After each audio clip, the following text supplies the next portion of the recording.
honestly, what I'm about to share was the single most psychologically traumatic event of my entire life on the planet. Like, I don't even know how. I wish I could express what I'm about to express in some other way, but this is what happened to me. So do you feel comfortable sharing some of the specifics of those public shaming moments? Definitely. I want to share it, actually. So it started with like little comments. Like I'd come into his office and he'd start rebuking me and he'd say something like, I know you don't, what do you do all day at the We Love You office? I know you just sit there and eat. Look at you, you know? And I'd be like, like I just try to, you can't say anything back because it's pastor. But in my mind, I was like, actually, no, I don't. I don't even have money for food. Like, I ate like peanut butter and jelly because I could afford the bread and the peanut butter and the jelly at the dollar store across the way from the office. Or like I'd eat beans out of a can, like just because, you know, you could get a can of beans for like $1. One time, John Costas even caught me eating beans for lunch. And he came in and he was like, what are you eating? And I'm like, nothing. I just like beans. And he's like, really? And I'm like, yeah, just, you know, like I didn't have money for all this food that Daniel Lee thought I was eating. And I just kind of laughed it off. And it started out with comments like that. And he would, like sometimes I'd be sitting at the table and he'd be snacking on something. And then he'd offer it to somebody next to him. And then he'd be like, no, not you. You don't need any food. And like would push it away from me, like in front of the person. And I'd be like, haha, right? You know, like, what can you say? Like, then I would go down to the dining room and it would just kind of got progressively worse. This was back in the day before they separated the females and the males. Like the sisters would go up to the sisters' dining room and then the brothers would eat in the brothers' dining room. But back then we'd all kind of eat in the downstairs dining room, just brothers on one side, sisters on the other. So I'd go down to get my food. And if I sat on the sister's side and I was facing, Daniel Lee always sits in one spot. Like he has like a little assigned seat. He always sits in this one corner. And if I sat where I could see him like make eye contact, there would be times where he would like motion to me like stop eating or like you don't, or I'd go and get certain things and he'd be like, you don't need the rice. And I'd be like, okay. So I stopped facing him when I would go down there. I'd like keep my back to him with my plate so that he couldn't see me eating. Then it transferred over to one of his assistant overseers. His name's Isaac Coe. He's a missionary. I'd come down there and he would just start cracking jokes on me. I'd come down and he'd be like, oh, Sister Cory's coming. Hide the rice. She's going to eat it all. Or, oh, here comes Cory. Give her a brother portion, because they give the males more food than the females because there's like, I don't know, they think men need more food. I don't know. But anyway, he's like, give Sister Cory a brother plate. Here she comes. She's going to eat. Oh, do you need 2 plates? Like every time there'd be some kind of comment. And it started really bothering, like obviously it's going to bother me. And to the point where I really didn't like eating in the church, but I just was like, oh, whatever, you know, I'm sick. I don't even really want to eat. Like, I didn't know why I was gaining all the weight. Because I really wasn't sitting there eating like loads of food. And anyway, this came to a head at one particular incident. I was working this day for We Love You. We went to a UN meeting, a meeting at the UN DGC, Department of Global Communications, for those who don't know. And after we were there meeting with one of the representatives there, we were in the van. It's a Mercedes 15-passenger van that the church owns. You know, it's a nice Mercedes. Yeah, it's always parked right outside of yes. main entryway. Mm-hmm. Sorry, one second. Yes, that van. So anyway, we got in the van and we were driving to Flushing, Queens, because we were in the city at the UN. And we were going to stop at Flushing, Queens for dinner. But while we were in the van, this was Daniel Lee, his brother, who also works for Big Shine. Paul Cha, I think, was there. John Casas was there. I think John Casas was there. Don't quote me on those two. One of those two was there. I think it was Paul Cha. Rebecca Parker was there, and then the deacon that I worked with at the foundation, and then another deaconess who also worked not at the foundation but with us. She wasn't on the payroll. Only me and the deacon were on payroll. And anyway, we're all in this van, and while we're in the van, Daniel Lee decides to announce this trip to Korea that's coming up. And he's like, so there's going to be a trip to Korea. And we're all like, oh, wow, amazing. You know, like everybody, that's like the most coveted thing in the church because you're going to go meet Mother. Mm-hmm.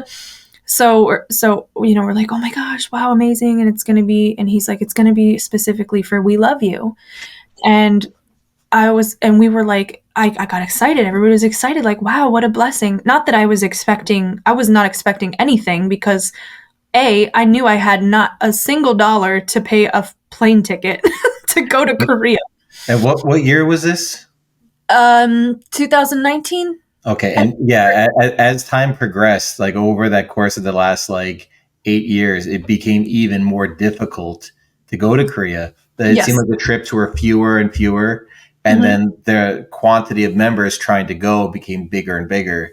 So like it's rare to go. And like this is something that they always say is like one of the greatest blessings to go to Korea and see her. Yes. So and I had already been once, actually. So I was never expecting to go again. And honestly, the first time I went was traumatizing. I was terrified. And I didn't want to go again. I was scared of her. Like I was scared. It was so mentally exhausting for me, the whole thing. So I was like, oh, wow, I hope I don't get to go, like secretly, because I actually didn't really want to go. But I wasn't expecting it either. And he was like, yeah, it's going to be for We Love You. There's this whole event. He starts hyping it up and we're all like, wow, oh my gosh, amazing. And he's like, yeah. And A and B are going, the two deacon and deaconesses next to me. I'm just going to call them A and B for the sake of this. And I was like, oh, you know, we're all like, wow. And he's like, but you're not going, Cory. And I was like, okay, you know, I didn't expect anything. And he's like, don't you want to know why? And I was like, sure, Pastor. Why? And he's like, because you're too fat. Just like that. And I just got silent because I could not believe what was happening. And you're in shock because you don't even understand what's happening. And in front of everybody, he just says, in the band, yeah. Mm-hmm. And everybody else got quiet because it's like a shocking moment. Like, did he just say that to her? Like, and I kind of looked out of the corner of my eye and Rebecca just looked down. Everybody just looked down. Nobody looked at me. And he was like, yeah, look at you. Imagine you going to Korea. What are they going to say to me about how are you going to let your members look like this? How does she start looking like that? Imagine you in all the pictures. He just started going in the pictures next to Heavenly Mother. Everybody will look at you and not her. You'll de-glorify God with the way you look and just bring shame on the East Coast and all this stuff. Like just hurling it at me. And it was totally unwarranted. I did not ask to go. I had no intention. I had no thought of going. I didn't expect going. All I was doing was trying my best at this thing.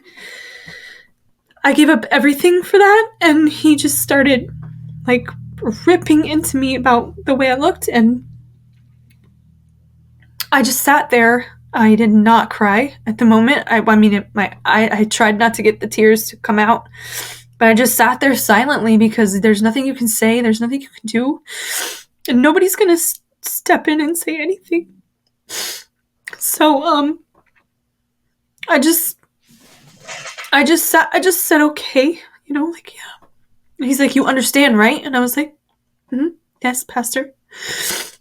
And then he finally stopped, and I just sat there. I was in the back, so then the tears just started rolling, like, silently. So I just sat there, like, just praying. I just want to go home. You know, at that point, I'm like, I just want to go home. Sorry.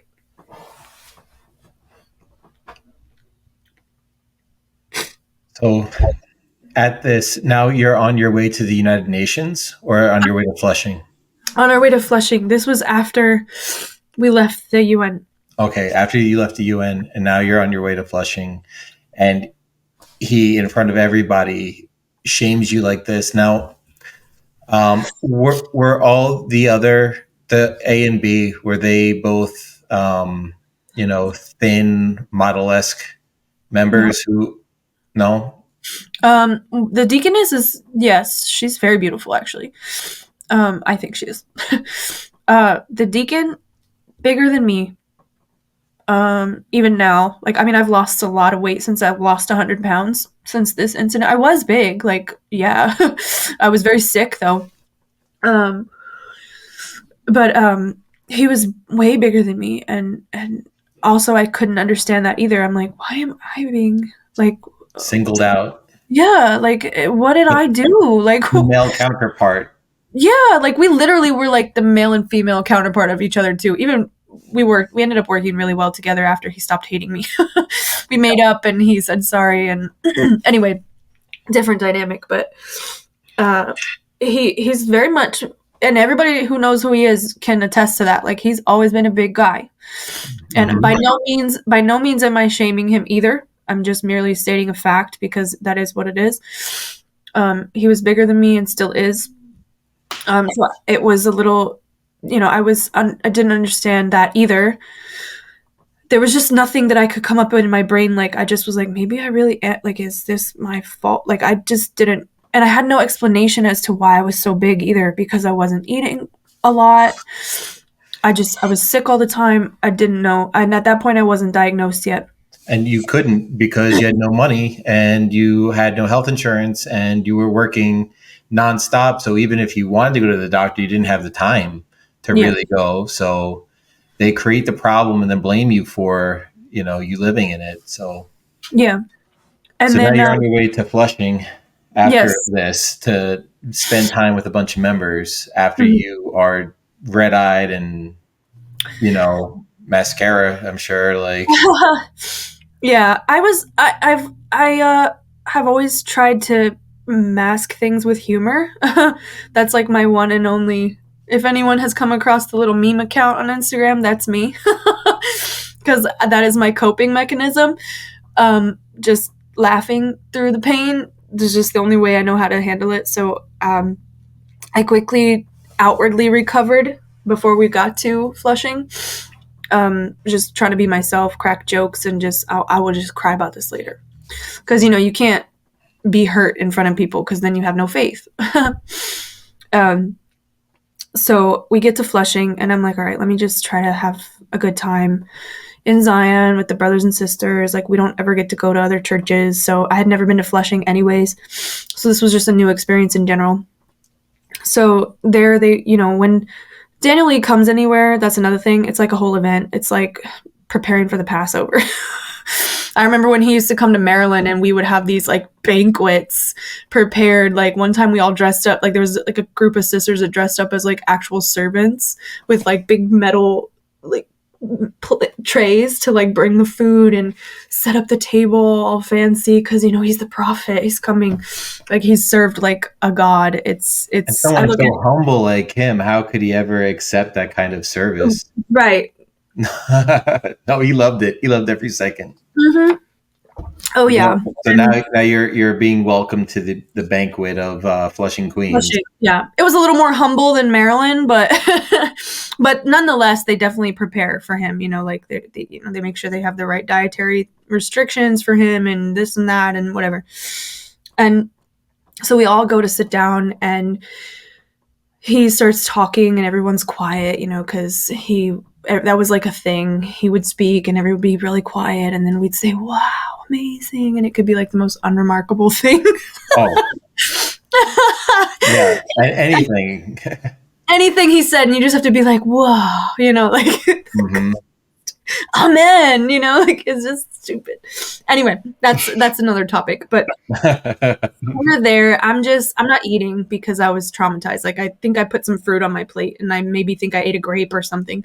But I was like, I just could not ever let I didn't want to eat in front of him. I didn't want him seeing me with food. And we're sitting there, and then he decides to announce the trip to Korea again. And I felt my body go like rigid, because at this point it had just traumatized me in general. And he starts explaining about the trip to Korea. And then one sister, who's heavier also, I guess. I would say she's a little heavier set. She raised her hand, and she was like, "Pastor, you told me that the next trip to Korea I could go. Can I go on this trip too?" And he was like, "You?" Like, in a disgusted type of look. He was like, "You? Why don't you ask Cory why she's not going?" And this was in front of this is all the Church of Flushing was there. And I froze. And he was like, "Cory, tell them why you're not going to Korea."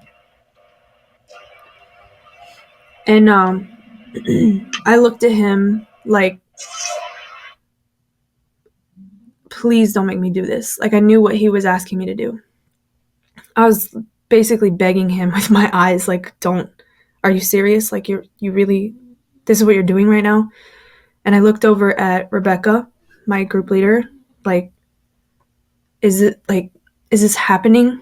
And she didn't look at me. And he was like, "Stand up, like, tell them why you're not going." So I stood up in front of the church, and I told them all I was not allowed to go to Korea, and I was not going to Korea because I was too fat. And I repeated everything that I said in the van, and I tried to say it with with whatever dignity looks like in that moment. And tried to be a good example. Like, I didn't even know what to say. I didn't know how to say it.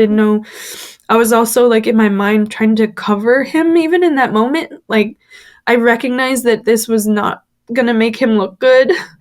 And I was always constantly afraid of even that. Like, I have to somehow cover this behavior. So I tried to play it off like I was, like, this was okay, like, type of thing. You know, his behavior right there was absolutely sick and disgusting. And anyone in the church, even right now, who supports it, that's just disgusting. And they should never, ever have any sort of platform over anyone. It's just, hearing this and seeing you, it's just awful. I can't believe that, they get away with this too. And you know what? More people need to speak out against this sort of behavior, because this is not an isolated incident. This is something that happens over and over. And all those other leaders who just put their head down and didn't say a thing, shame on them. Shame on me, because I probably wouldn't have said anything either. But it's awful, and I'm so sorry that you went through that. Yeah, that's the behavior of a monster. And if that's even maybe too kind of a description to put on him, that's a narcissistic, cruel monster. And if other people have had similar experiences with Daniel Lee in any sense, know that Daniel Lee is a self-centered, egocentric monster who, as Anthony just said, is no prophet of God or anything remotely close to that. And the other really messed up part about it is that I really loved him. I admired him. I wanted him to, like, see me I wanted his approval. Naturally, they're going to look at it. They're going to say, like, oh, see, she never worked for God. She only wanted pastor's approval. That's not true. But I worked closely with him. Like, this was my pastor. This was this man that was supposed to be leading me, you know, spiritually and all this. And then I gave up everything for this church and this place, and I really believed in the doctrine too. Like, there was nothing anybody could ever say to me to leave. Like, I didn't leave because of the doctrine.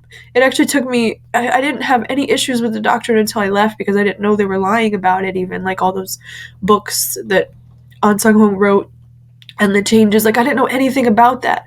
It was because of this treatment. Like, it was really because of this. Like, it kept adding up with "we love you," and then this, and it was like unwarranted. Like, I had never done anything to him other than try to fulfill like the goals of the church and help him and help the gospel work, and like I really genuinely wanted to do that. And that's what I think hurts the most too, is like this person that I know that's also like the abusive thing too, like where you know, feel like you love the person and, you know, like you care about him and whatever. Like, it's so obvious now, but Stockholm syndrome of some sort. yeah, I felt like that with John Casas for a long time too. Like, I would defend that man to the day and now I look back on it and I'm like, he's the same as Daniel Lee. Like, the way he used to scream at me in Maryland, like, he'd get in your face, like, screaming, and I was afraid of him, and I was afraid of Daniel Lee. Like, I was afraid to make them mad, or like, you just, like, John Casas was raised by Daniel Lee in the church, and they're like exactly the same. And I look at it now and I think it is a little bit of Stockholm syndrome, because I loved both of them and would defend them, and like I would say the same things that they said to me after this incident with Daniel Lee, because this really bothered me. I never let Daniel Lee see me eat ever again. I never ate another piece of food in front of him.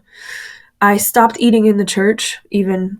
I wouldn't eat like dinner, like the meals. I even stopped giving offerings for the food, because I was like, I don't even want to be associated with food in the church. Also, I'm not eating it, so I'm not offering for it. Like, I was very hurt by it. Mm-hmm.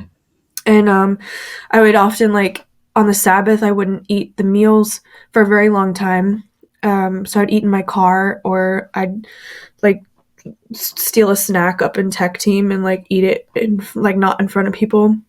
And then I lost 100 pounds after all of this, because I was so traumatized. I was like, there were other things too that happened. Like, he didn't want me performing because he didn't want me on stage because I was too fat. And he once even like suggested somebody replace me, and I would sing in the background, like behind the scenes in the microphone, and he'd have a skinnier white sister up front lip syncing. Like, he suggested that once, and I was like, no, I'm not doing that. Like, he never actually went through with it, but that was how like obsessed he was with my weight. Well, he wanted to utilize your skill for singing, keep you backstage, hidden from the audience, and have some other sister he found to be more pretty on stage for a church event, and pretend to be you, and pretend to have your voice. Yes. Yeah, he suggested that. He suggested that to the others too that were people of color. Yeah, there's a deaconess there that sings. She's an opera singer. She's a beautiful singer. Mm-hmm. And he suggested that both of us, he didn't want the quartet being too dark, too black. He also didn't want me going to Korea my second trip, because he didn't want me, I was too fat for the stage and all this other stuff. But Korea was the one that was like, no, she's going to come, because I was the only one that could sing it. Mm-hmm. So anyway, yes. Yeah, it was like he had this obsession with my weight. I don't know why. It just really pissed him off that I was big. And he let me know about it constantly. I had missionary Isaac even pull me aside in the tech team conference room once, to tell me, if you don't lose weight, you're going to lose all your missions, because we're not going to use you anymore. You have to lose weight, like that. It was like constant. Because all those places in the Bible where it talks about how what God is looking for in a servant is that they fit the right weight criteria, and only those who don't weigh a certain weight or have a certain skin color can participate in the kingdom of God. This really biblical teaching just flows out of the WMSCOG leadership. For those of you who might be listening on the podcast, just know we're all smiling, because this is just so beyond just utter ridiculous, disgusting nonsense. There really aren't I'm just struggling to find words to convey.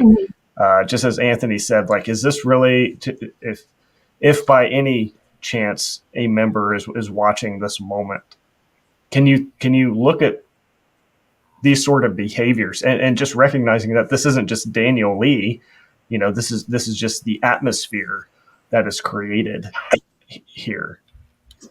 Is this this is the sort of God that you want to serve, that you think is being represented here? I don't think so. Yeah, it's supposed to be all nations, all people. Everyone's supposed to have an invitation to come to God. However, they are very image conscious. The way that they present themselves, what you were saying about them not wanting you on stage, or not wanting, a female member of color on the stage.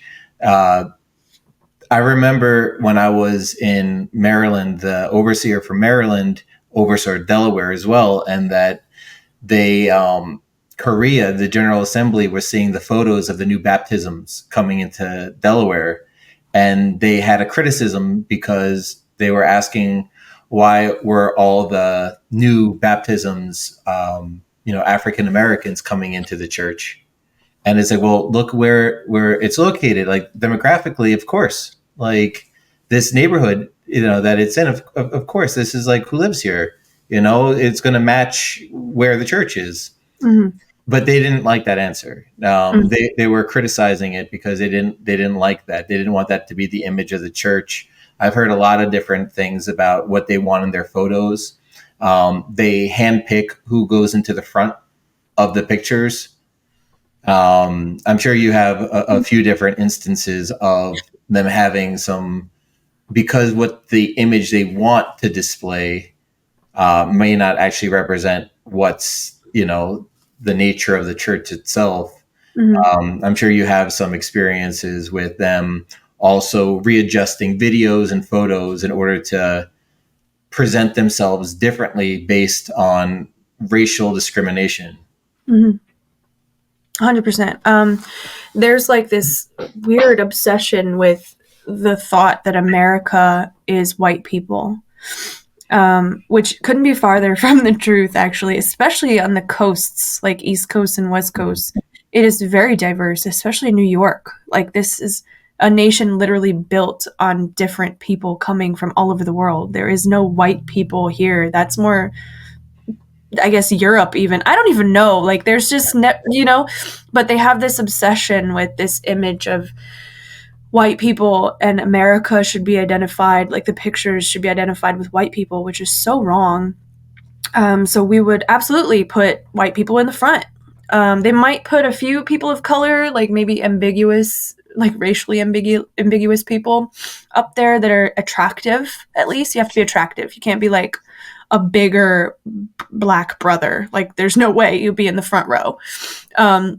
But I remember, like, specifically for the walkathon in Washington, D.C., we had these two white sisters that we specifically told, make sure you stay up at the front line for pictures so that you'll come out in the pictures. And it was like a thing. Like, I know people who are all the pictures in, like, that new promo video that New Windsor made for the church.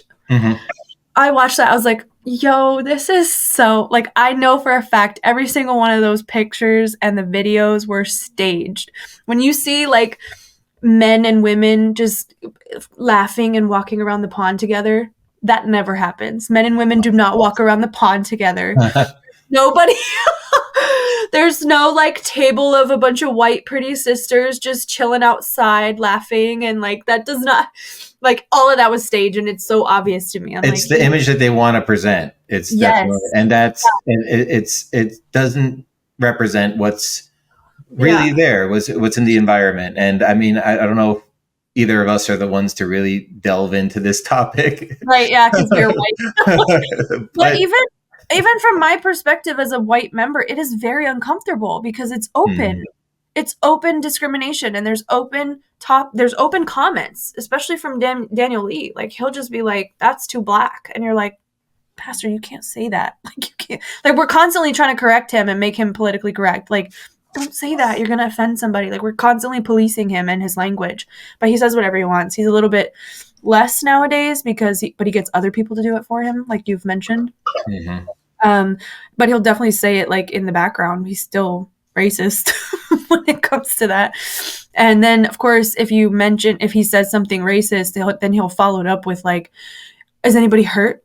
Did you get hurt? Then you don't have faith. Like, because God doesn't care. Like, he'll try to twist it, like you said, Jordan, like God doesn't care about color and weight and size. And so I'm not racist. I'm just saying, like, I'm not. And if you get upset, like, you don't get, like, then you don't have faith, like that. Like, it's so twisted. So you're not even allowed to feel offended by what he's saying. He's never held accountable for any of his behavior. And that was actually, I'm fast forwarding because there were, bad. And I'm fast forwarding because I had other breaking points that I experienced that made me want to leave. But in the end, the nail in the coffin for me, so to speak, that was probably a bad analogy. They'll love that. The nail in the coffin for me was actually when I found out he got promoted this summer, or like the beginning of the summer. I had been contemplating back and forth, like, maybe when I move out of New York and New Jersey, and I start over somewhere else, I'll start going to the church there, because I still believed in the doctrine. Like, even though I had stopped attending the church at this point, I still, like, in my mind was like, I'll go back. Then I heard somebody told me, oh, pastor got a promotion. He's the head pastor of the US and Canada. And I was like, I don't know. Yeah, I was like, how? Like, because the thing was, when I was still in, and still very much in, even heavily in mentally, like, I believed in everything, I was writing letters to Mother about him, like please make this like, this is wrong. He hurt me. I'm hurt. He's fat shaming me and body shaming me. I told her the whole story multiple times, like, intercede. How many responses please. did you get? You want to take a guess? I probably only need one. Yeah. Yeah. So I wrote, letter, and I was like, begging her, like, this is not okay. Like, this is not right. I know I'm not God. I know I'm not a prophet. I'm not even a deaconess, but this is wrong. He's going to hurt the wrong person, was what I was, like, saying. Like, he's going to hurt somebody who's going to leave and slander. That was my thought at the time. Like, he's going to hurt the wrong person. I didn't know I was that person, because yeah. But I look back now and I'm like, yo, if he would have just apologized to me, if he would have just, like, recognized that he had hurt me, I probably wouldn't be here, to be honest. If he had sat me down and had, like, a real conversation, like, look, that was wrong and I'm really sorry. Or even I haven't gotten into that. That's a whole nother story, but eventually there was another situation that I'm going to get into. But even the way he treated me with that, I'm like, if he would have just simply had that conversation with me, like a heart to heart, I would not be here, to be honest. But that would never happen. He's never wrong. He's never gonna apologize. Or, I mean, like, there was that like I'm sorry movement, I knew what you were. it was such like, you know, lazy apologies about different things. And I remember it was like, I'm sorry if I've been rude or if I've, you know, been angry. And then like after he apologized to everybody, like it was literally like 15 minutes later, he's like screaming at everybody again. Mm-hmm. It was like, yeah. What a sincere apology. Yeah, it's all for show. I think it was all for show. It was definitely all for show. And then I think it was also a way to guilt everybody into like rehashing their, you know, mistakes. Mm-hmm. But yeah, that. So that was the one of the final things for you is to see his promotion.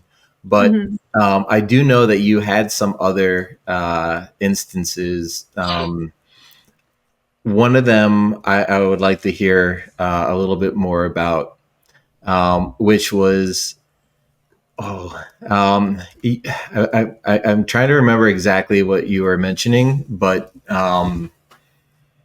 it was about your mom. It was during around COVID time when, right at that time, members weren't really allowed to come to the church too often. It had to be like secretive, you know, masks and all this other stuff that had to get done. But during that time, you know, you had mentioned something about your mom becoming sick, and then the reaction to that wasn't very well received. Mm-hmm. So my mom, at this point, I had not been speaking to my family for like 6 years. I had very recently, at the time, reconnected with her on social media. And I mean, like, we're just following each other, and they liked some of my pictures, and I would like some of their pictures. It was very just opening it up again. And then my other mom called me and said my mom was in the hospital on a ventilator, like dying. And I lost it. I lost my mind, honestly. I was devastated. I hadn't spoken to her in years. I knew that they were hurt by that. I felt guilty. I felt like the worst daughter on the planet. Like, I had missed funerals. I missed her parents' funerals. I had missed these monumental moments in her life that I should have been there for. I have a hard time even articulating things to her now because I feel so guilty that I get sick trying to talk to her about certain things. So I hope she watches this and at least can have some kind of closure or validation through what I'm saying. But I was always so close to them. We were so close. My childhood was wonderful. I had a beautiful childhood. I had everything I needed and wanted, and I was always put in sports. They were just great parents, and they supported me through everything. And I knew that I hurt them by cutting them off like this, and it was not my character. Like, I didn't want to do that.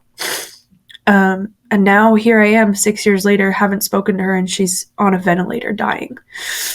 And it just psychologically made me, I thought I was going to lose my mind that night because I couldn't even talk to her. It's COVID. We don't know what it is. Is it COVID? They're like, no, it's not COVID. We don't know what's happening. She's probably going to die, like all this other stuff. And I just lost it. Like, I was like, I'm never going to have a chance to talk to her again. I'm never going to have a chance to do anything. And, I didn't know what to do. I had a complete like meltdown, and I didn't want to bother the sisters that I lived with. Because, you know, you're not supposed to like talk about your problems with anyone. So I called my branch, which was weird because I wasn't really close with her. I didn't really talk to her like that. Like, she's at a different church. We hadn't gone to the same church for a really long time at that point. So but I called her because I just needed a leader. I felt, and like somebody who would be able to guide me and tell me how to relax and also somebody like not in my circle. I don't know, I just needed to talk to somebody, so I called her and I started panicking. I was like, dang it is my mom, like I was absolutely beside myself, and she tried to calm me down. I have anxiety, so I took some medication that I am prescribed and I tried to calm down. And then I'm dealing with this with my parents and getting these updates, and it was a very stressful time because I couldn't just leave and go down there. First of all, you have to get permission. So I couldn't just leave. You have to get permission. And also it's COVID. Even if I went down there, they weren't letting people in the hospitals at that time. And so I just had to deal with it, in quarantine, knowing that my mom's probably going to die soon. And then a few days later, I noticed that all of a sudden I was not seeing some GroupMe's in my phone. And I was like, what is going on? Like, what is this? I was in the... so people know, the church used an app called GroupMe often, and it would be a bunch of little group messages when you're in a committee or in a particular thing. So when they're missing, that means you've been removed from committees and different teams that you were a part of before. So all of a sudden suddenly you're being removed from what they would call blessings, from activities, from efforts within the church that you were assigned before. And now all of a sudden these things are missing. Yeah. Because you're not told. You're just like, all of a sudden you're just out. And so I was looking for this GroupMe, and I'm like, where the heck? Like, because I was involved in this one specific team that was for editing the new song books. That's a whole nother topic. I won't even open the door right now, but we were editing the music and the new song books. And then all of a sudden I just wasn't in the GroupMe, and I'm like, what the heck? So I texted the missionary who was the leader. I was like, missionary, what? I don't see the GroupMe. What happened? He's like, oh, sister, pastor had you removed. You need to call him, and if you want to know. And I was like, okay. So I called the pastor, and I was like, God bless you, pastor. I just had a question. I just noticed that I wasn't in the new song GroupMe and a couple others, and I called missionary, and he told me to talk to you. Like, what is something going on? And he was like, he just started ripping into me, rebuking me on the phone, screaming at me about, I heard that you had some mental problem about your mom and she's sick and you're too concerned and you had some kind of meltdown, blah, blah, blah. Just started going in about it. And he's like, and you call your branch, da, da, da, da, da, da, and like, just like, you don't believe, who's your real mother? Is your mom your mother? Or is Heavenly Mother your mother? And I'm like, pastor, I think she's like dying. And he's like, you don't think God knows? You don't think God controls everything? He's like, you care more about your mom's suffering than Heavenly Mother's suffering. That's what it is. I don't think you really believe. Do you really believe in Heavenly Mother? Like, just started ripping in, like questioning my belief in Heavenly Mother and all this other stuff. And he's like, you need to fix your mental health and you need to fix your mental problem, and then maybe you can have blessings back, like that. And I was like, again, I was just absolutely taken aback by this whole thing because I just couldn't understand. I'm like, where is the compassion? There's a What? Zero compassion. Like, this is, you're talking to a girl about her dying mother, and you're saying, like, basically my compassion for her is being demonized right now. And my love towards my mom is being used again. Like, this is being used against me as like a form of punishment. And this was the second big moment for me after I'd already dealt with the whole body shaming thing. So I was just like, I was a mess because I didn't know how to feel or what to say or what to think, because I'm like, how is this happening? How is this okay? Like, this is, I can't love my parents. Like, I can't love I can't be sad that she's dying. Like, and by the way, thank God or thank the universe, whatever you want to think, she's not dead. She's very much alive and she's doing very well now. It wasn't COVID. It was like this lung disease, this crazy thing, but it was very serious. And she needs a double lung transplant. Like it's still very serious, but she's okay now. And but at the time, I really thought that my mom was going to die, and I had cut her off, and I'm just wasted my time that I had with, like you can just imagine like all the regrets that you have, they come flooding. I know when my dad passed away, it was very much the same thing. And this was many years ago, but like you think about all the time that you didn't spend, all the things you didn't say, it's just, and it really hits you hard emotionally. And the fact that you went years without seeing her and now she's in this critical condition, you might not speak to her again. I mean, of course you're going through something, and then they have no compassion on you. They treat you like, you have some sort of disease because you care about your mom. And then not only that, they start to punish you. They start to separate you from other members. They start to isolate you even more. It's really a bad decision, really awful that this is their solution to what's going on with you. Instead of caring about you and realizing that, you're going through something and supporting you, instead they're punishing you. That's awful. Yeah. And that really didn't sit right with me. And I carried it with me because now this is added on top of the previous thing. So I was just like, man, this man really could care less about me. Like I just started realizing like he just really could care less. Like he doesn't even like me, like let alone love me as a member or as like a brother in Christ, I was like, wow. Like it just. Yeah. When my aunt had passed away during a 5 a.m. service, and right after I got a text message like during service that it had happened, and right after the service I turned to who was at that time my arranged marriage wife, and I told her, I'm like, oh, my aunt, she just passed away from cancer, and her response was, oh wow, the verse that comes to mind is let the dead bury their own dead. And I was so like taken aback by that. I was like, really? That's the response you get for, this person's been in my life my entire life. And now this is the reaction. This is, what you've been taught to respond with. And, she didn't have any response to that. She pretended like she misunderstood. But yeah, it's, it's very, very cold, very cold-hearted. And they make people this way. Mm-hmm. Yeah, what a cold, empty. I mean, just as we've talked about before in other shows, just it turns people into robots. Really just these emotionless, subhuman machines that just can't even have basic, elements of empathy or compassion.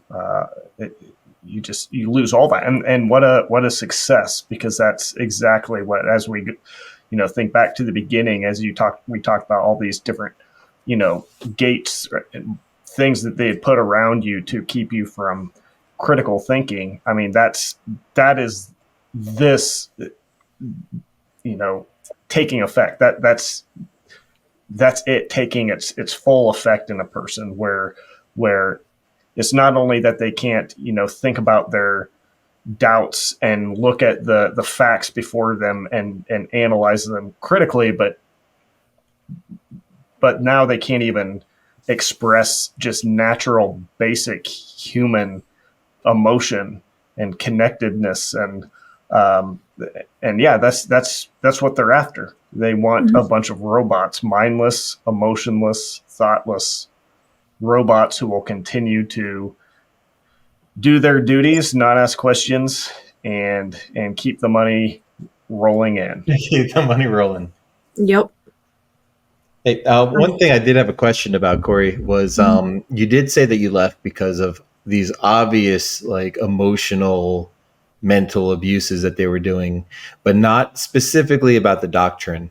Mm-hmm. Now, I do know that you were heavily involved with a doctrine-based mission, which was the Last Reformation Yes. exhibit, the museum that they opened up in New Windsor, that you did the majority of the research and that you presented everything. And I remember being there when the general pastor from Korea, Ju Chol Kim, came over to the U.S. and I remember him getting a tour from you, and then him afterwards saying that, like, have her do these tours, teach the members just like you taught me, and like, bring them through the exact same way. And like all this acclaim from the leader of, the entire church, really. Like, I think that he probably has a higher position than Zhang in reality. She's just like the face, but he's the brains of the operation. Mm-hmm. But he gave you that big acclaim. But while you were doing research, was everything adding up? Because one of my qualms was, like, for instance, their lie about 538 and how they say that the nation of Ostrogoths fell in that year, but that's historically completely inaccurate, and there's nothing anywhere that supports that.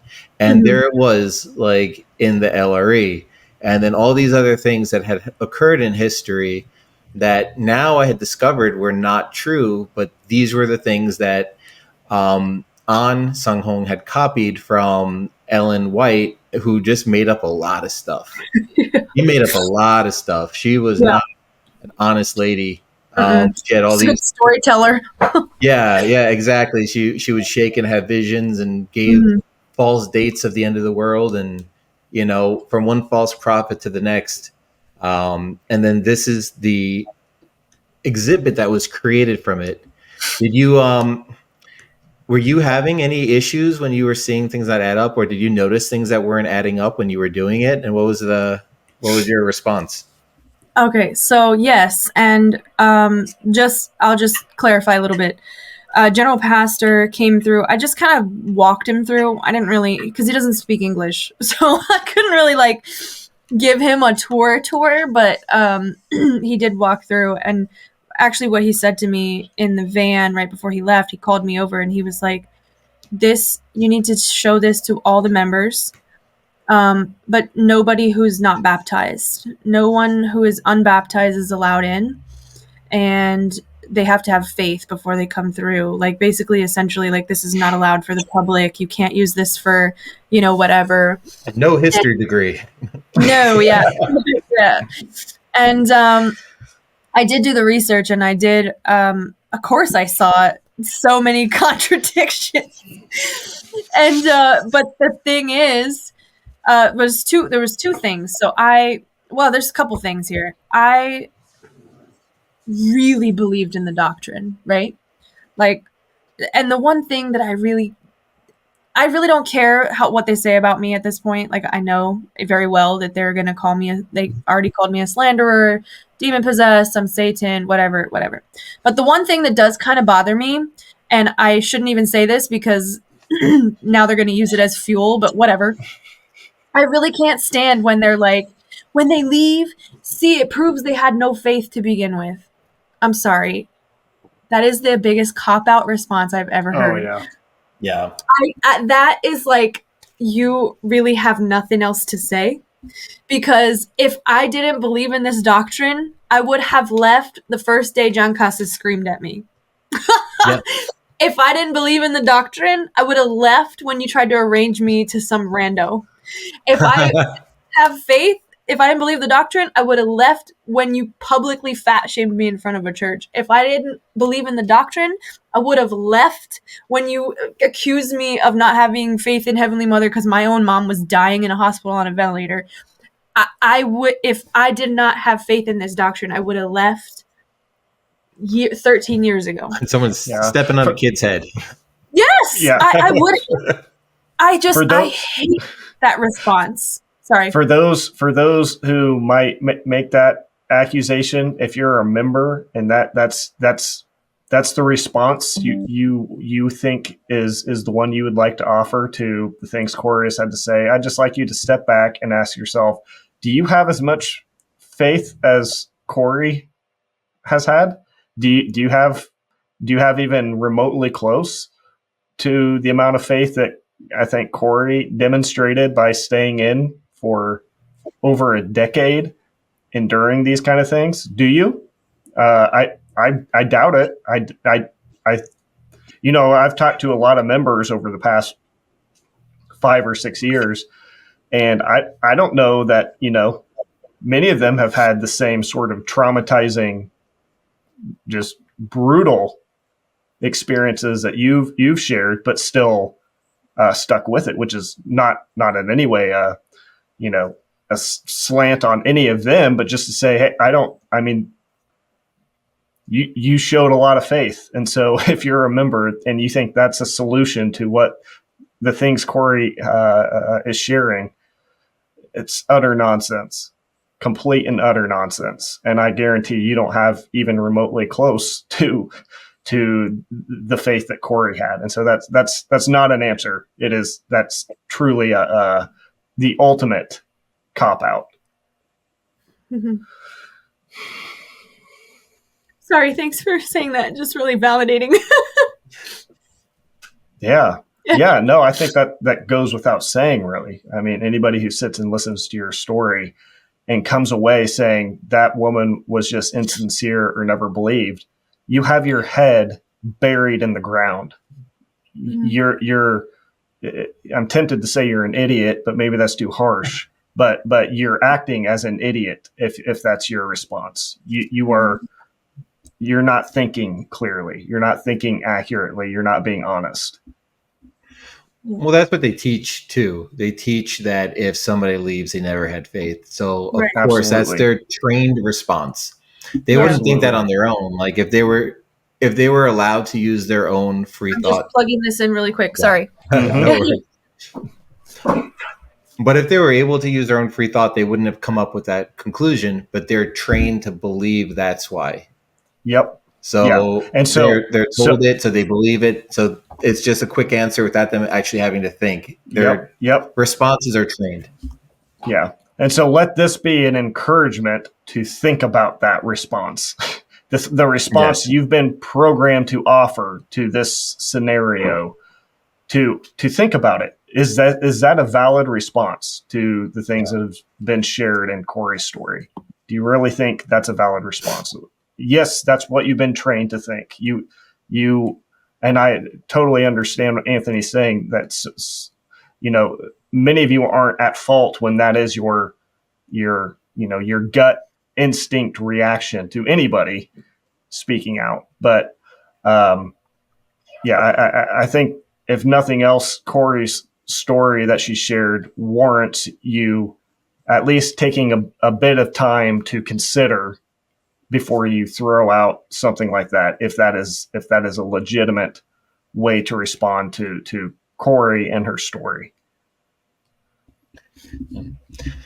So did you have anything more about the LRE that you wanted to share? Or So there were definitely a lot of contradictions, but I wanted to bring up my belief in the doctrine because that played a big role in it, because I was like, I will fiercely defend this. That was my mindset. So I made sure to pick certain sources that were going to fit the narrative. So unfortunately, I'm also a good storyteller. So I knew that I was picking things that were going to support the narrative, but I justified it in my mind by saying like, well, Ahnsahnghong is God and what he wrote is true. So these historians just have it wrong. Mm-hmm. like you just start to come up with this thing in your mind. And it worked because I created this thing that seemingly on the outside, if you don't know anything about history or anything about anything, you walk in there and you're like, this is amazing. Like they know all of the truth of the history of Christianity. And in reality, it's just picked apart pieces that aren't even necessarily good sources. I tried my best to find good sources. I really did. You mean like they're from Seventh-day Adventist pastors as the authors? Yeah. Oftentimes, when I would do the research on who wrote the books in the evidence book, it was like that. Yeah. And speaking on the 538 thing, I couldn't find that anywhere. So I ended up just quoting the evidence book. So the little placard that's in LRE, which I have pictures of somewhere, is literally just the quote from the evidence book. And I couldn't even find the book that was allegedly from. So I was just like, well, I got to put it there because that's part of the doctrine. So yeah, it's very important. A lot of the doctrine is contingent on that date. Year. Yeah. Because when you calculate mathematically, it has to lead you to the French Revolution. Right. Yes. And the other thing is what I ended up doing was kind of covering over the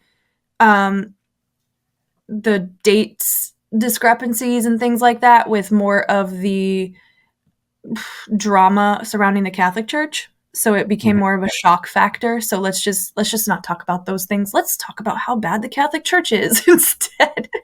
So there's basically like a whole section just shaming the Catholic Church. And well, I feel like first of all, I should kind of explain a little bit more. So LRE is a huge museum. The second floor of this school building in New Windsor is basically maybe like 50% of that level is turned into a museum that we spent like 2 years building. It's actually very beautifully made. I will absolutely give credit to that because those were the members that built it. The members are incredibly talented. There are murals hand painted on the walls of different biblical scenes like John being or baptizing Jesus, and just beautiful, beautiful artwork. We have a whole section that looks like I went to the Bible Museum in Washington, D.C. to get ideas, like to make it look like Nazareth and stuff like that. And basically I designed it and worked with a bunch of members to put it together and made it like this museum as if it were the history of Christianity. And it's called the Last Reformation. And so we call it the LRE, which is what we're saying, LRE. It sounds like one word, but it's the acronym. Church of God loves acronyms. Anyway, and then the end eventually leads to Mother, so there's like this whole beginning part, like Old Testament. Well, it starts from the Garden of Eden, and then you go into the Old Testament and the feasts of God and how the feasts of God are a prophecy that are fulfilled through Christ. And then you go to Nazareth where he fulfills each one of the feasts and establishes the feasts, from Passover to Tabernacles, trumpets, blah, blah, blah. And then you go through all the centuries. There's a centuries section, which is literally like historical parts picked out and like displayed on the wall in a timeline. And it takes you all the way to the time of like Martin Luther. And then from there, Ahnsahnghong comes, and then you bring in the teachings about Ahnsahnghong and the how, when, and where, King David, all those prophecies, and then it eventually leads to Mother. So the whole culmination is obviously the Heavenly Mother.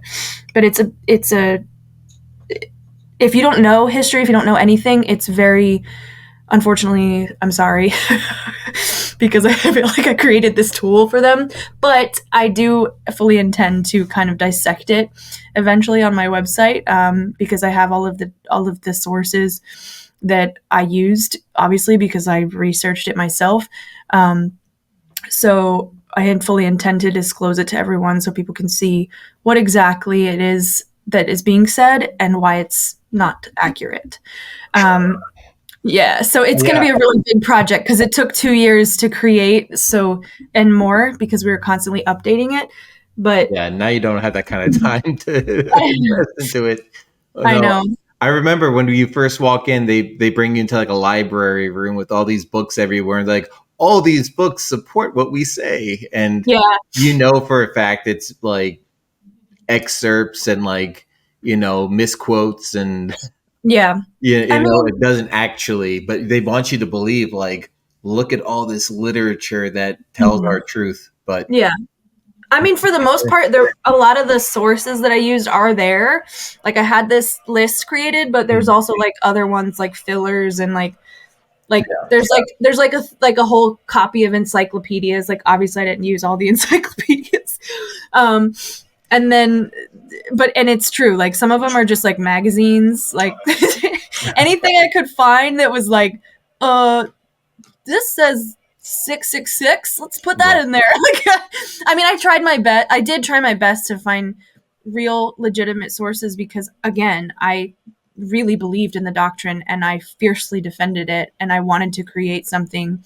I felt like honored to create this, but I did know that there were things where I was like, that doesn't really make sense. Oh wait, they're saying this date. They're saying this about Ostrogoths. They just don't know. So you start to like. What is that called? Cognitive dissonance? Is that? Yes. Yeah, I believe that's what it is. Yeah, and yourself.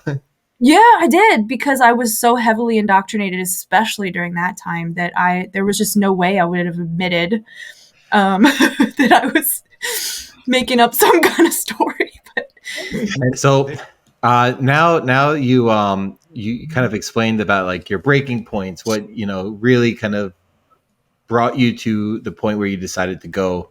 Can you describe kind of where you were at when you were deciding to leave? Because it was a big step after, I think, like 13 years being there. You decided, I'm not going back. Yeah. You had to make that choice at one point. And then what was your healing process like from that point? Like, how did you cope with this huge, huge life change? There was actually, I know that it's long here, but there's actually one really big event that happened, the last thing that I really do want to mention, if that's okay. So you're saying that there was still another event after all these events. Okay. Yes. So it can continue to get worse. It just continues. Yes. But I didn't have faith, worse doesn't remember? Stop. Yeah, no faith. Yeah. Right. But I had no faith in the beginning, so I'm just hanging around just for kicks, I guess. You like to give away your money and time, and I do. I just like to give up my life for people who abuse me. Anyway, so now we're back. We're out of the pandemic, and we're kind of coming back to the church. And missions are picking up steam again. We're allowed to come back and do things, and restrictions are lifting. But I was really broken. I was burnt out. I was exhausted. I was hurt deeply. And I was kind of starting to process all those things a little bit. Like, it really bothered me in the pandemic. Having time away from not being physically in the church allowed me to have that space in my head to really start thinking about things. And I know that they'll use that too, like, because they always say that, like, the pandemic is a test of your faith. God will see what you do with the time that you have away from the church, blah blah blah. And they'll say, see, the pandemic got her. I just know how they think. But anyway, but I'm just being honest. So basically I came back and I was so burnt out, and I was lost. I felt like I'm 30 years old. I don't know who I am. I don't know what I like. I don't know what I dislike. I don't even know what it means to have a hobby. I don't know what it means to travel. I don't know what it means to have friends, even, because you don't really have friends in the church. You're not really allowed to hang out outside. I would sneak off with a couple of sisters and like do random things that we would have gotten in trouble for if we got caught, like going to a park or going to an amusement park or going to see a movie or something. Like, you're not allowed to do that, but I would sneak off anyway with a few that felt rebellious with me. But I realized I just didn't know who I was, and that really bothered me. And I felt like I have no life. I have nothing. I was looking around and being like, I literally have nothing. I barely had furniture in my room. Like, so I started trying things. I figured out I like Star Wars. I started rewatching these movies from my childhood and being like, oh my God, I really like this. Like, I'm kind of a nerd. Oh my gosh, I really like Legos. Like, wow, I'm a big dork. Like, actually, like, starting to learn about who I was. I'm like, ooh, I want a little Grogu and a lightsaber. Like, I just started figuring out little by little, because I was slowly like trying to distance myself from having too much work. I didn't have any intention of leaving. I just wanted to back off a little and breathe. That was my intention. I just needed some space to breathe and not be in this such an intense environment. And I felt like, why can't I have a normal life too and still believe in this? And in the process, I started talking to, this is where I'm about to put myself on blast too. I started talking to this brother in another Zion. He was in a different church than me. And we were friends for a long time. Like, we would talk back and forth on Instagram, which is also a big no-no because we're not really allowed to have like social media. The church probably thinks that I met him through my missions, like, because I used to run the social media for the We Love You Foundation, like the Instagram and all that. But I did not. That's not true. It was through my own personal Instagram, and we had been friends.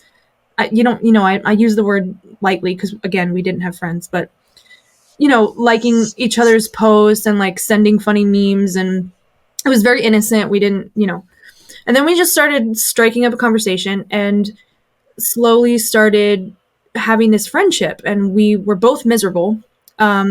Here's the other kicker. He was in an arranged marriage. So he was in this arranged marriage with this other female, and he was miserable and wanted to divorce her. And they were he was divorcing her. They were in the process of it. He didn't want to be with her. He wasn't happy. I was miserable too because of Daniel Lee and everything in New Windsor. So we were chatting and like kind of confiding in each other about what we were going through, and it felt so awesome to, like, I won't lie, like, just to have somebody that was not a third party, but outside of my immediate surrounding, of like everything that I was dealing with in New Windsor, that had no idea that this kind of thing even happens in New Windsor, which I realize that even now, by WMS standards, my experience in the church is pretty unique. Like, a lot of people don't know that this kind of thing happens in the background, like with the overseers and all that stuff. So he was like, no way, there's no way that happens. I'm like, dude, I'm not lying. Like, and so we were like confiding in each other. And then eventually we caught feelings, because we were both miserable, and you do stupid things when you're miserable. And we eventually had this stupid plan that he was going to divorce his wife, and he was going to go let the dust settle and move on with his life. And then we were going to go to the church, and we were going to ask permission if we could be together. I say it out loud now, and I'm like, oh my God, it's so stupid. Like, it sounds like some like fairy tale thing. Like, first of all, why do I have to ask permission? I'm 30 years old. If this man doesn't, like we're literally just talking, and on God, or whatever you want to put it on, we only talked to each other. Like, there was absolutely no way I was going to make any kind of thing more than a conversation, because I was too afraid. I was petrified of like hell and punishment, and there was just no way I was going to, especially he was married. I was like, you have to dissolve this. You have to make this end before I even consider something like this, And he was like, no, I agree too. Like, we didn't want to do that to the sister because she was also a member. We just wanted to do it the right way, whatever that means. So we had this whole plan, and we were just talking to each other. We had met up a couple times, and like, I think the worst crime I was guilty of was, I think we had sushi in the back of my car while watching an episode of The Office on either sides of the car. So so that was the extent of our relationship. And then once the Passover, and this went on for like maybe 4 months, I think, like just us chit-chatting and kind of confiding in each other, and it was so validating at the time. I remember just enjoying friendship, like somebody that he liked the same things as me, and we were just talking freely. He wasn't judging me, I wasn't judging him. It was just something I hadn't had in 13 years, like just somebody not judging me. And anyway, but Passover starts rolling around, and I start freaking out because I'm like, oh my God, I'm talking to this brother from another Zion who's married. I'm like a harlot. Like, inside, I'm like throwing stones at myself. Like, you are horrible. Like, look at you. You know, what are you doing? You're in this mission, these missions. You're, blah, you had Daniel Lee running in your head. Sounds like. Oh yeah, big time. So I was in this like constant like torment in my mind. So I wrote a letter to Mother. And this is where I have my own confirmation of my own opinion on the letter situation. I wrote a letter to Mother a week before the Passover and confessed. And I was like, Mother, I'm so sorry. Like, I need help. I know that this is wrong. And I know that I'm talking to this brother in another Zion. And I have feelings for him. And I know I should not. And the Passover's coming up. And I'm sorry. Please forgive me. Like, asking for forgiveness. But confessing, like, I can't stop talking to him. I really enjoy, like, it's just, you're in this horrible thing. So the next day on the Sabbath, this is the Sabbath before Passover in 2022. The Sabbath is normal. I'm upstairs. We have this meeting in tech, and Mission Rebecca, my group leader at the time, Rebecca Parker. After this meeting, she's like, hey, can I talk to you for a second? I'm like, sure. And everybody leaves. And she's like, so I just gotta talk to you about something really weird. Kind of funny, actually. So there's this weird rumor going around and Pastor wanted me to come ask you about it. That you're like in this romantic relationship with a brother from another Zion. And I was like, oh, really? That's funny. I froze because I was petrified. Like, I was like, oh my God, my world's I'm about to die. And she kind of kept going. And then I broke because I was petrified, because I was like, if I lie to her, I'm lying to God. Like, I did not want to lie. So I just completely broke, and I said everything. I spilled my guts. I was like, go ahead, Anthony. Quick question about that, though. At that moment, did you think that the letter you wrote was read by somebody else, or did you think that this is some sort of divine intervention, that this rumor somehow got spread exactly, and that somehow this was Mother answering your prayer? The latter. Okay. I had no idea that anyone would read my letter. This because I was never told how he found out or how people found out. And all that was revealed is that there's a nameless brother in a different location. Yes.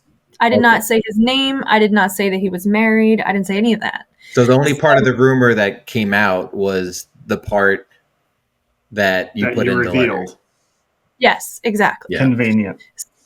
Yes, very convenient. So now this only came to my mind way later after I left. I was like, oh, no wonder. Like, I told on myself, you dumbass. Like,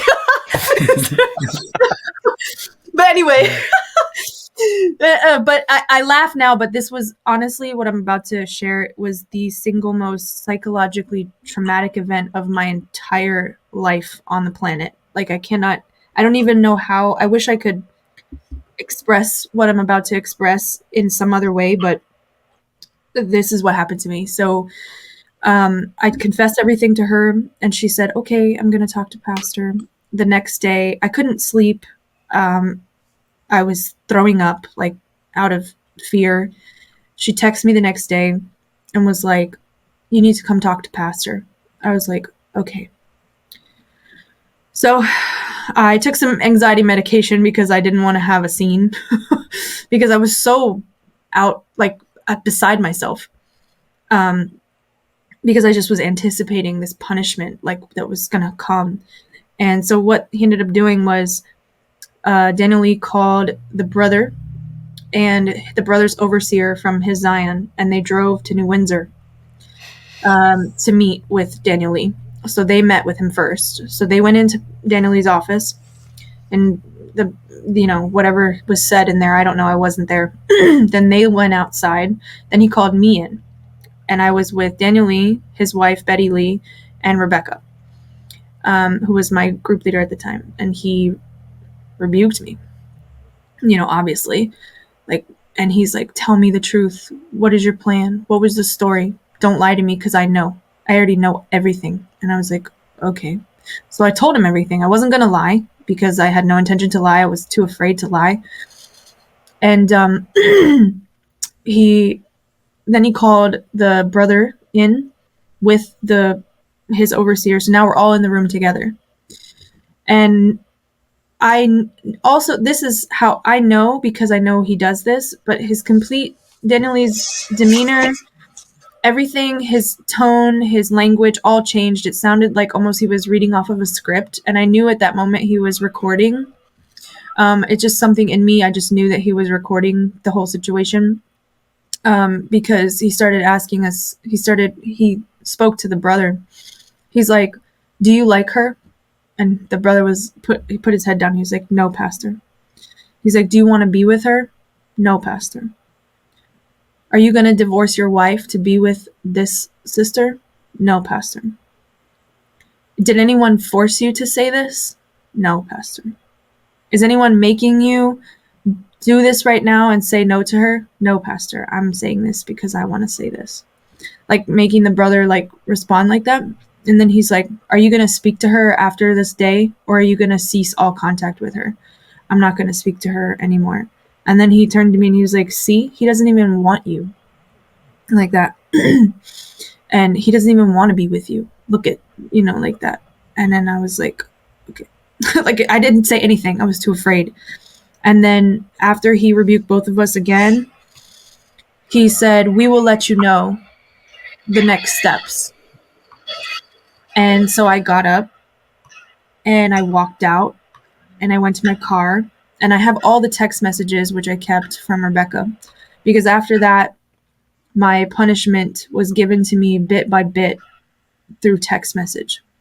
At first, it was like, give me all of the ownership to the group me's that you are a part of. I'm going to remove you. So she removed me from everything, every group me, everything that involved the church. And then she told me that I now have to keep worship at home. I'm on a probationary period where I have to worship from home. I'm not allowed in this church. I'm not allowed to come to the church. I'm not allowed to speak to anybody. And my offerings and my tithes, one of my roommates would deliver it to the church the next day after the Sabbath on Sunday. And I said, what about the Passover? Because it's next week. And she told me, you will not be keeping the Passover. You will have to keep the second Passover because of your sin.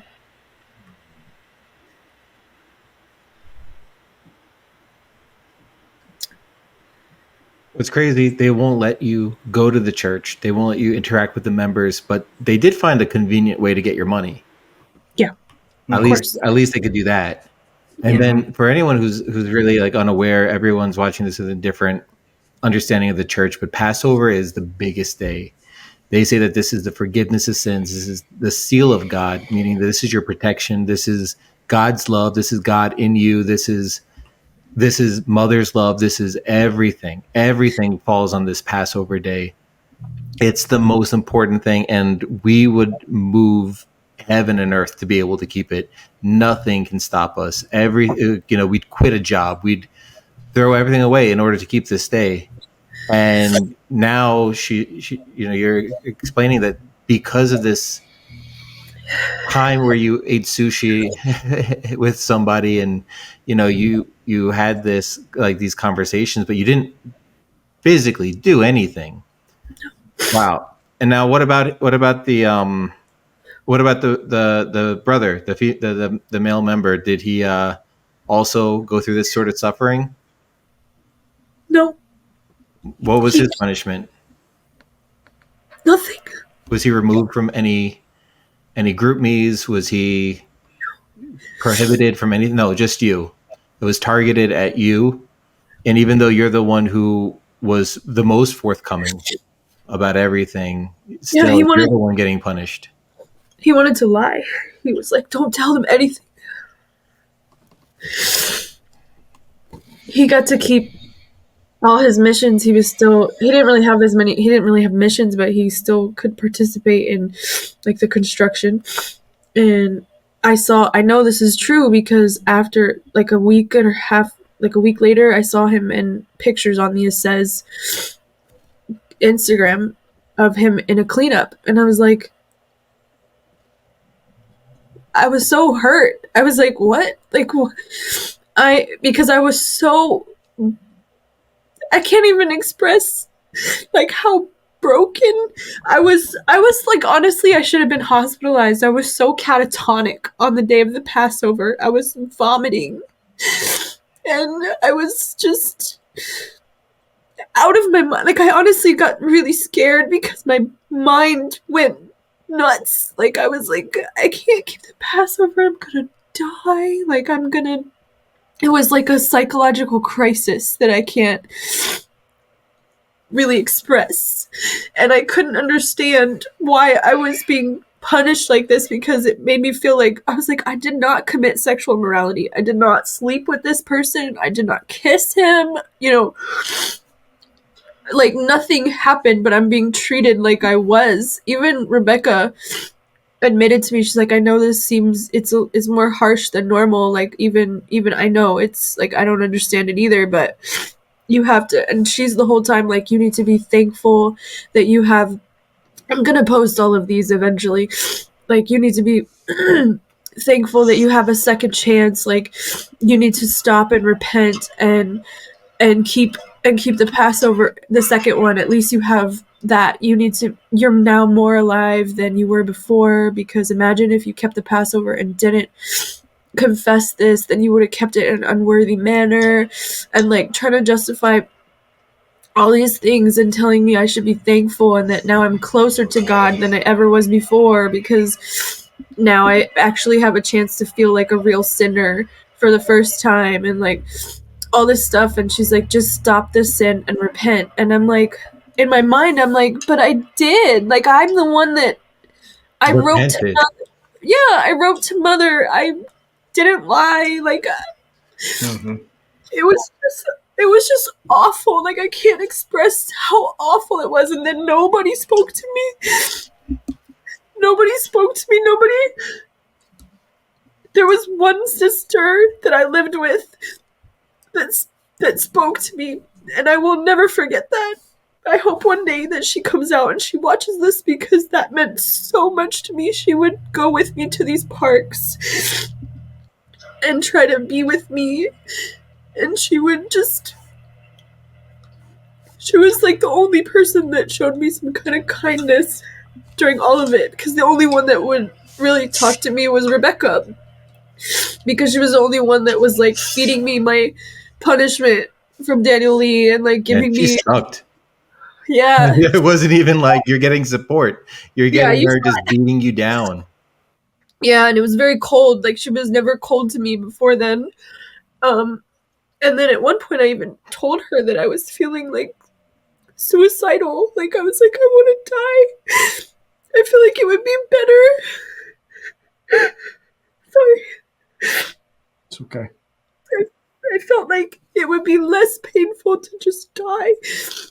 And I thought about it. I would drive over to that stupid bridge on Bear Mountain and just think about maybe I'd just jump off. And it would be easier.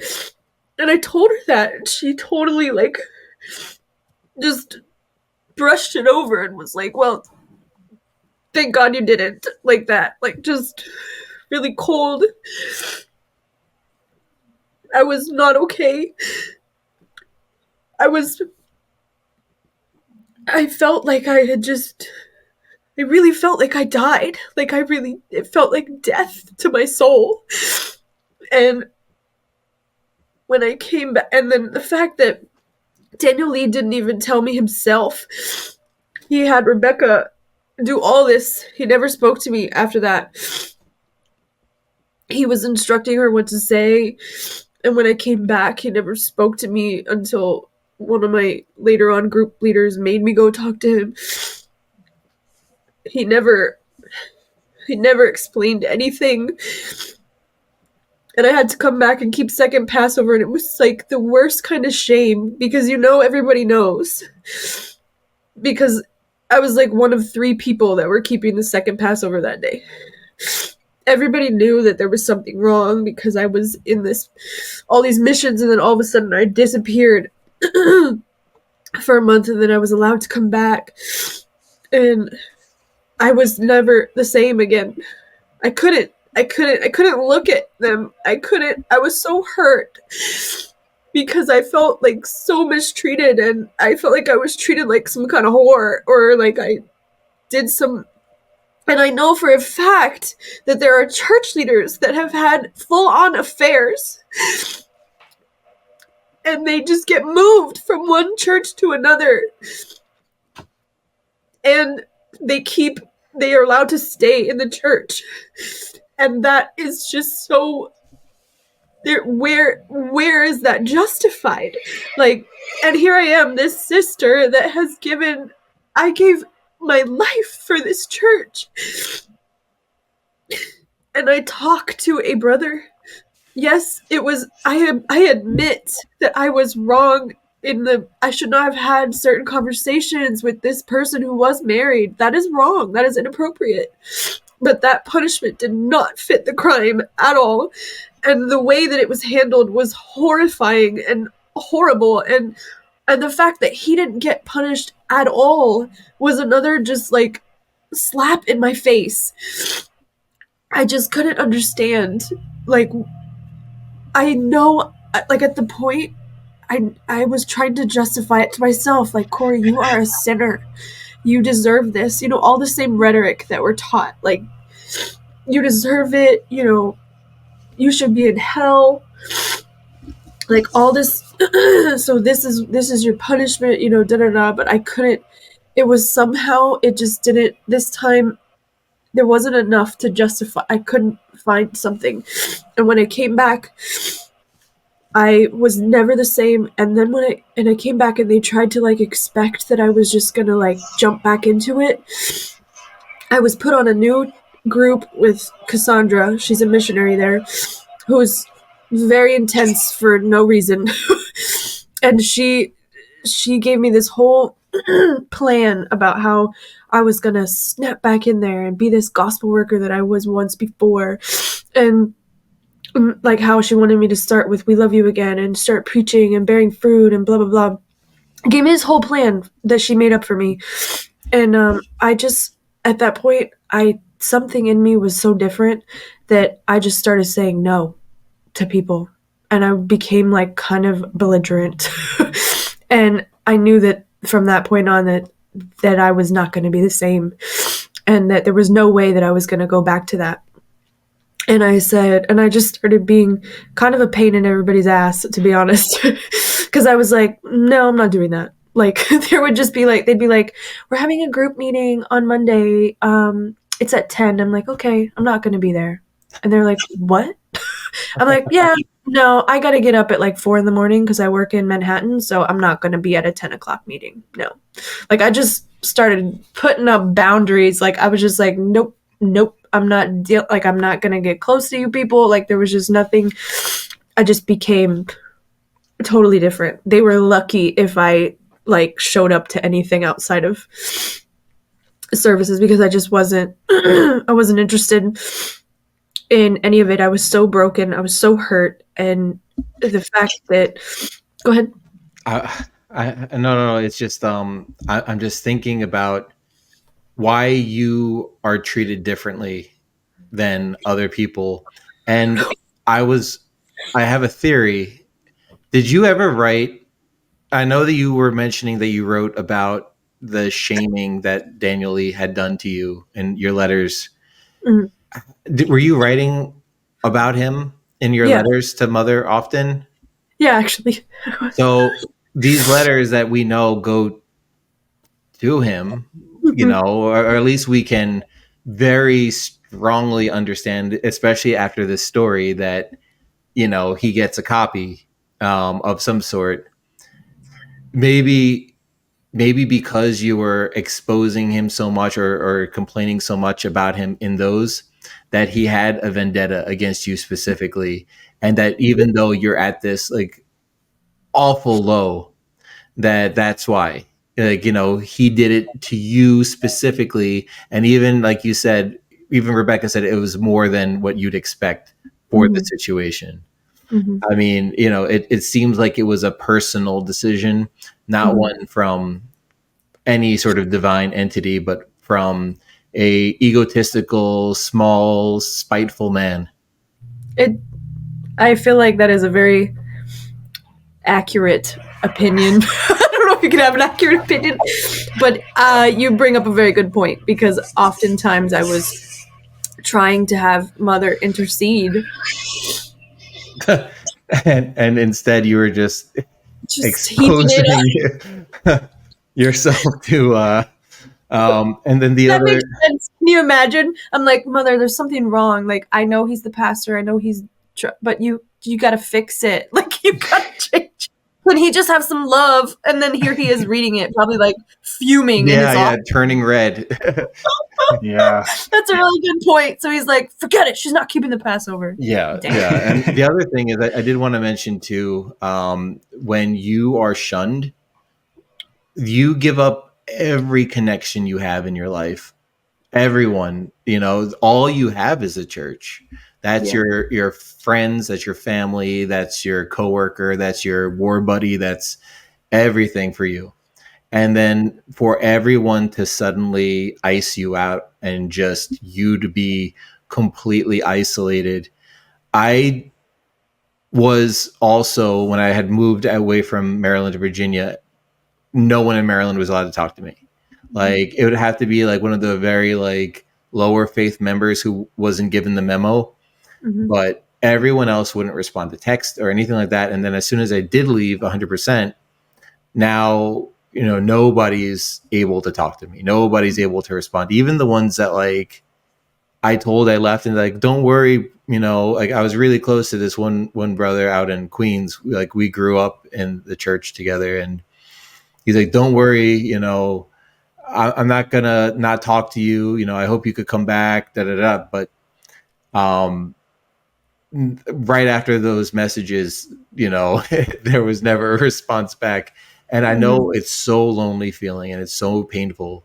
And that's why like cults do the shunning, is because they want to hurt you.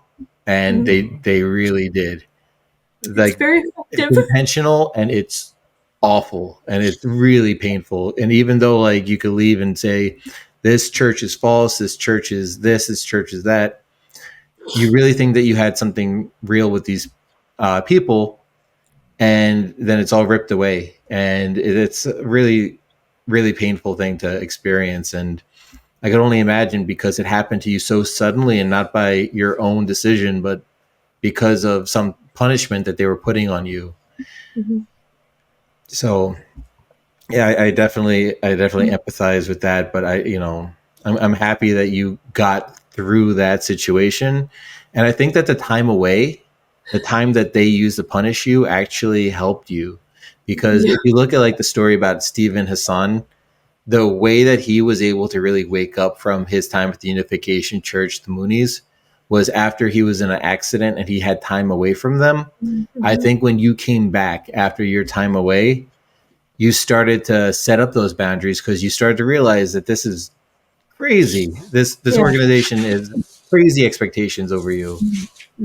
At least that's how I would interpret it. I'm not sure how you would feel about that interpretation. Yeah, it was. I realized that when I came back, I was like, you know what? I'm just going to keep my faith in the doctrine, and I'm not going to be involved in the rest of it anymore. And that's what I tried to attempt to do. So I like stayed away from everything else except for like just the bare minimum that's not acceptable. Yes. And eventually in December, I was approached by Rebecca again. She also, when I came back, she made it clear to me that Daniel Lee wanted me to move out of New Windsor, which I had anticipated, because now he's no longer happy with me.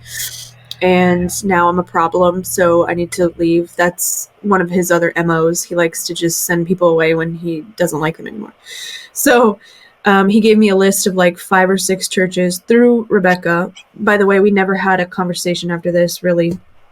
I went into his office once because Cassandra made me. But after that, like, he had Rebecca tell me. I remember one time we were sitting at a picnic table outside, and Rebecca was literally texting him in his office our conversation, like where we could have just gone to his office and just spoke.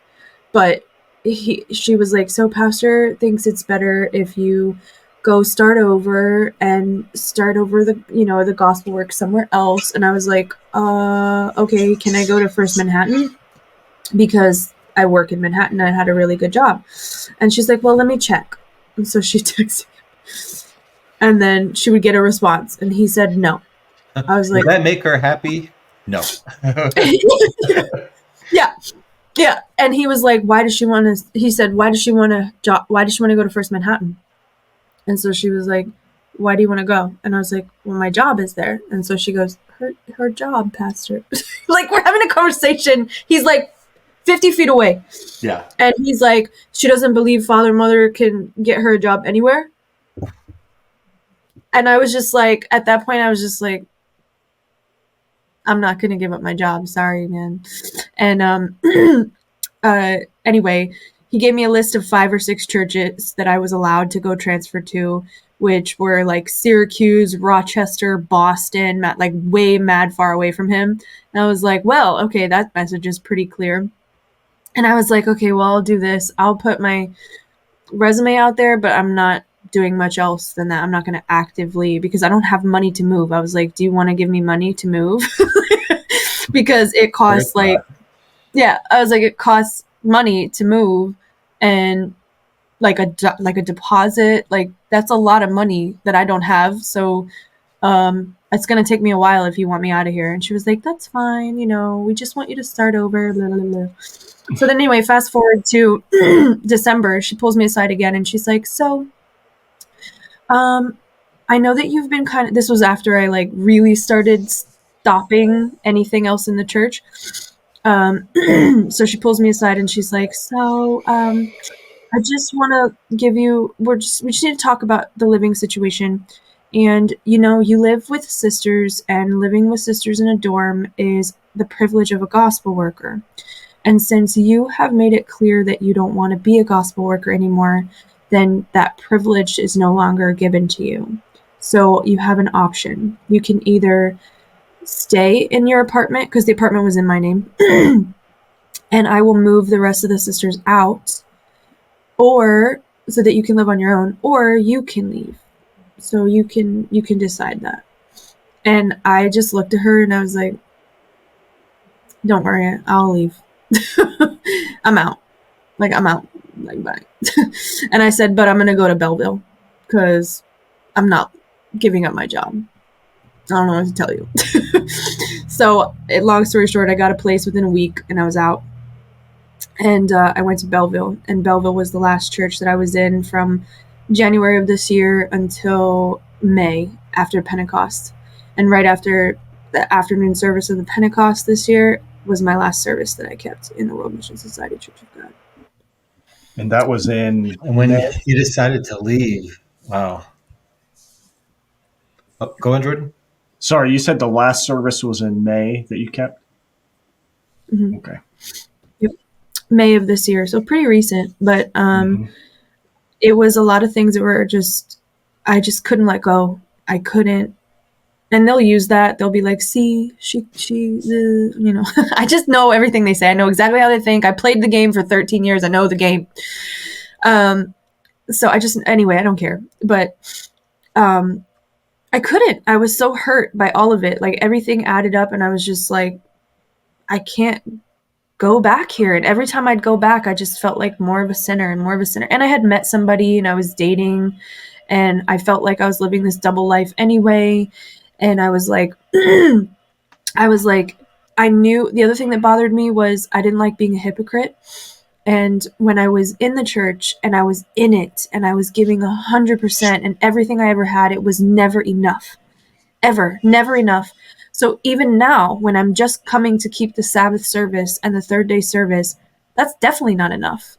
So what's the point of me going? If I was never enough to begin with, I'm definitely going to hell now. Like, that was my thought process.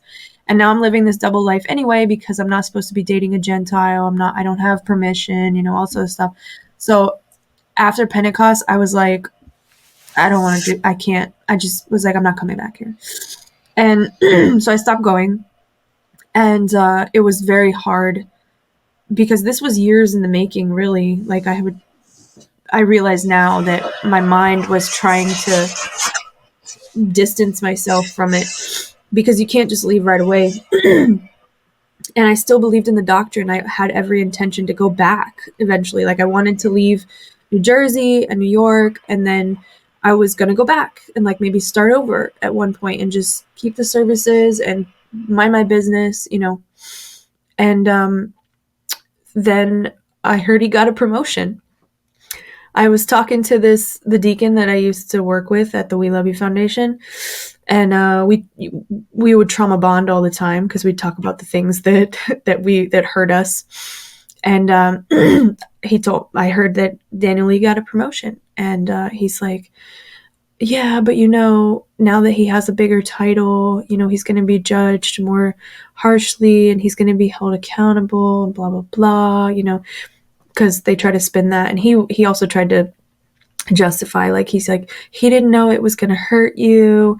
And I'm like, what do you mean he didn't know it was going to hurt me? He's like, maybe it was like they come up with all sorts of things to justify it. They'll be like, he said, well, maybe like in Korean culture, it's not a big deal to mention somebody's weight. I was like, bullshit. Like, don't tell me that.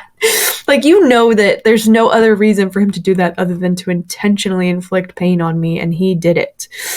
And anyway, when I heard he got the promotion, and then he's like, well, he is being held more accountable because he was just rebuked recently by Mother. And I was like, really? About what? Like, and apparently this is really the nail in the coffin for me, that moment that we're coming full circle now. Because he was like, there was this Korean cultural event in DR, and he had all the members in DR do this Korean K-pop dance thing, and Mother called and apparently like shunned it because she was like, that's so worldly. How are you bringing this worldly music and this worldly dancing into the church? That's not the way to shine God's glory. So he got rebuked by Mother. And I said, Deacon. I actually said his name, but I'm obviously keeping that. Mm-hmm. But I was like, Deacon, there is something wrong with that to me. And he was like, what? And I'm like, think about it. This man who actively abuses members is getting rebuked about a K-pop dance, but not about fat shaming a female sister in front of an entire church. The priorities here are skewed. And the fact that he's gotten this promotion is a sign to me that behavior is rewarded, and that behavior is acceptable, and that behavior is endorsed by Zhang Gil Jah.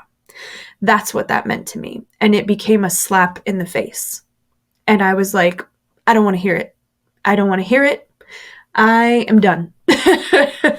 He's getting rebuked about a damn dance. Like, make it make sense. Yeah. That's take a step back and make that make sense to somebody. Like, and I was trying to be like, do you hear yourself? Like, you were justifying this. I was like, I don't want to hear that. I don't want to hear it. And that was the moment for me where I was like, I'm not ever going back there. And then I started talking to some other former members, specifically one of my really close friends. And she was like, listen, I know that you might not be ready for this, but just here's this video in case you ever want to watch it. So I saved the link in my notes app, and it took me like a week to actually click on it because we're terrified of the internet. Because it's the true knowledge of good and evil. And then I finally clicked on it, and it took me like 45 minutes to even play it. And it was one of Jordan's videos. And it was specifically about Michelle Cologne. And after that, everything crumbled down. Everything. Because I want to mention this, and then I'm sorry. I don't want to drag it. No, of course. I want to mention this because it was a very significant moment for me.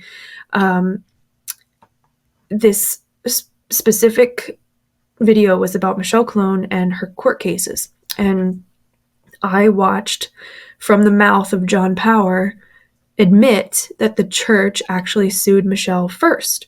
And then I heard the church's lawyer off camera confirm that information. And my jaw unhinged from my face. I just couldn't comprehend. And for those who are listening right now that don't know what this means and be like, what the hell? I don't know what that, who cares? It is a big ass deal, okay? It is a big deal because in the church, this woman, Michelle Cologne, used to be a member.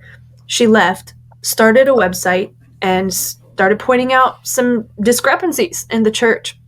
They attacked her and sued her twice, filed a lawsuit in Virginia, and then it got dismissed because she wasn't a resident there. They filed another one in New Jersey, attacking her, trying to get her information taken, trying to get her to take this website down, completely intimidating her and trying to silence her.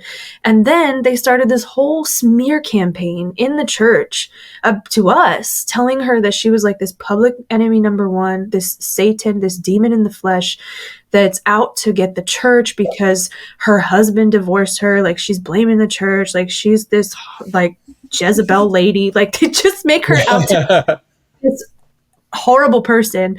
And then they say that she sued the church first. She's attacking us. They made a video. They had this stupid cartoon thing. They made a website. I'm telling you, like, full on smear campaign about this woman's character. And for me to hear from John Power's mouth, who is a church leader, I think he's a pastor now, I'm not sure, but to hear him admit the opposite of what we were told, I was like, for this church that I have been defending and trusting with the information that we're given, because we're not allowed to go on the internet and verify and fact check things for ourselves. And for the ones who always use that famous analogy in the Church of God, if you have a bottle of water and you add 1 drop of vinegar into the water, is it any longer pure? Is it, Anthony? No, it's not. Not. That's the doctrine of all the Sunday worshiping churches. They might have what they think looks like truth, but actually it's not. Well, it's the same damn thing for y'all. You can't just use one analogy to apply it to everybody else, but not yourself. So if there's one lie, then what about the rest of it? Then I went down this rabbit hole of everything because I was like, what else are they lying about? And then I found about the whole removed chapters. And then I read the problems with the New Jerusalem, the bride, and all this. I watched every video that Jordan made, and I was just, then my entire life changed. And I wanted to just personally, even now that I have the chance, personally thank you, like, deeply for putting this content out there, because we're not allowed to conduct our own research. And you, even as you were not a member of this church and you still put out this content, is just a very commendable thing. You and people like Michelle Cologne and Anthony for coming on and speaking out. People who speak out, it makes a huge difference.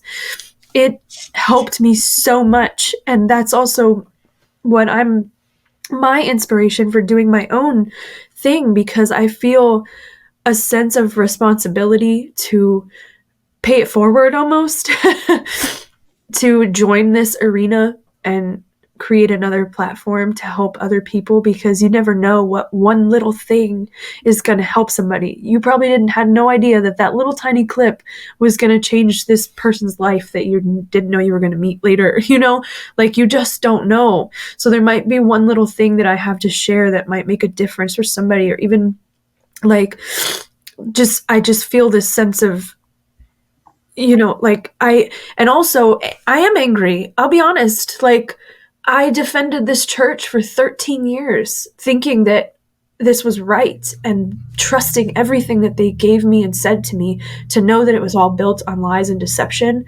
Now I'm going to be my own advocate and defend myself and for the things that I went through. And that's why I'm doing what I'm doing. And I know that the church is going to watch this, and I know they're going to see this. So this is my message to the church. Maybe now you won't give people a reason to leave and speak the way I'm speaking. Stop abusing the members. Stop treating people like this. Don't give people a reason to want to say things. Reevaluate the way that you treat people. Reevaluate the way that you treat the faithful people in your church. The ones that give their lives. You don't treat the new members like that. Why don't you love bomb the old people for a little bit and maybe they won't leave and go on YouTube? Like I know that, like, truly that kind of behavior is a liability to you. So that's for the church right now. I'm just trying to give you a little bit of a message. So, sorry, I got a little heated there. I'm a little passionate of a person. I know maybe I'm supposed to be a little more gracious, like the church says, but I can't. It's upsetting. It's really upsetting. And also, like, just for people whose families, like maybe there are family members that come on here with members that are still in the church. Honestly, like, I know some people truly give up on their family members, like they're never going to get out of there. I was one of those people. I really truly thought I was never going to leave the Church of God, ever, because there was nothing anyone could ever say to me. But I did leave, because eventually everyone has a breaking point. You can only treat someone so bad to the point where they're going to say that they've had enough. They will leave. Everyone will leave. And just, my parents have been the best. They welcomed me back with open arms, no judgment. They're just happy and accepting, and that is the best thing that you can do for somebody who comes out and leaves. That's my only personal opinion and advice. I just wanted to mention that too, because it's not easy. It's not easy leaving. So, absolutely right. Sorry, that was my monologue. No. That was all that was really brave. That was awesome. Yeah. And I feel like too, this is all, I was unaware about how fresh this all is. I mean, this is very recent, very recent. And so in many ways, you're probably just battling through stuff. And I can't imagine 13 years is those thoughts and the second guessing and the doubts and well, what if this is, or what if I shouldn't have, or, I imagine that those, and Anthony can probably attest, who's been out a little longer, that those don't go away overnight. But I want to say so many things, but I feel like everything would be inadequate. I'm just very thankful that you've shared all this. And I just know it's going to help people, just like you just said to me. Have no idea the people that it will impact. So, do you have any advice for anyone who's a member right now, kind of flirting with the idea of leaving? I know when I was on my way out, these sorts of messages really helped. Especially, or somebody who just left or is thinking about leaving. What kind of advice, what kind of guidance would you give? So for somebody who's still in and maybe watching this, I would say your intuition is your own personal gift. When you feel that something is wrong, it's wrong. Listen to your own intuition. When you feel like there's something just not adding up, listen to that intuition. Even by the own church's logic, when you have that conscience, they say it's the Holy Spirit, Like, if you don't know, Anthony, you know what I'm saying? Yeah. No, I know exactly what you mean. Well, what about when that conscience tells you that something is wrong? Like, I would say, like, truly take a deep look, internalize the things that you experience, internalize the things that you see and the gaslighting, because it's true.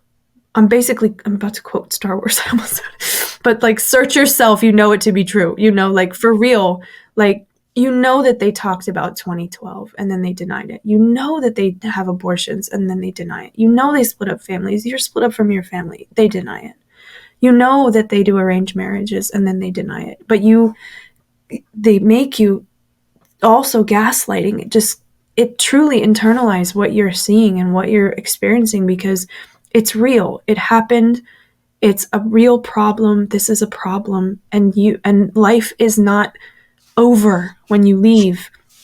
You still have a life. You still have things that you can go to. You still have family and friends. And if you don't, there's a huge community of us out here that are very supportive. It has made a huge difference to me. I'm blessed or lucky, whatever you want to say, to have a family that's very supportive, but others don't have that necessarily. And that's also okay. I understand that fear of leaving. It's scary, but you're not alone. That's the other thing. There are people out here that can identify with exactly what you dealt with exactly what you're going through.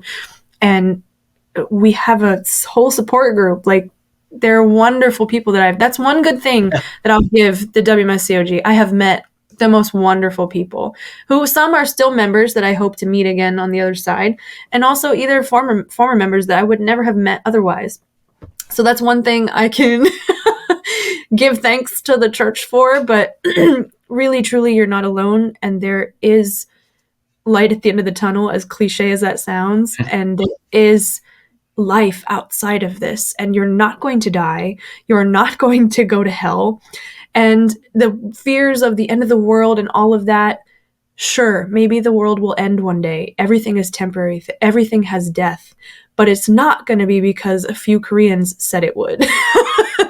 So you have to just see things for the way that they are. And that's kind of what has helped me get through kind of this process, this thought process. And the fear is very real.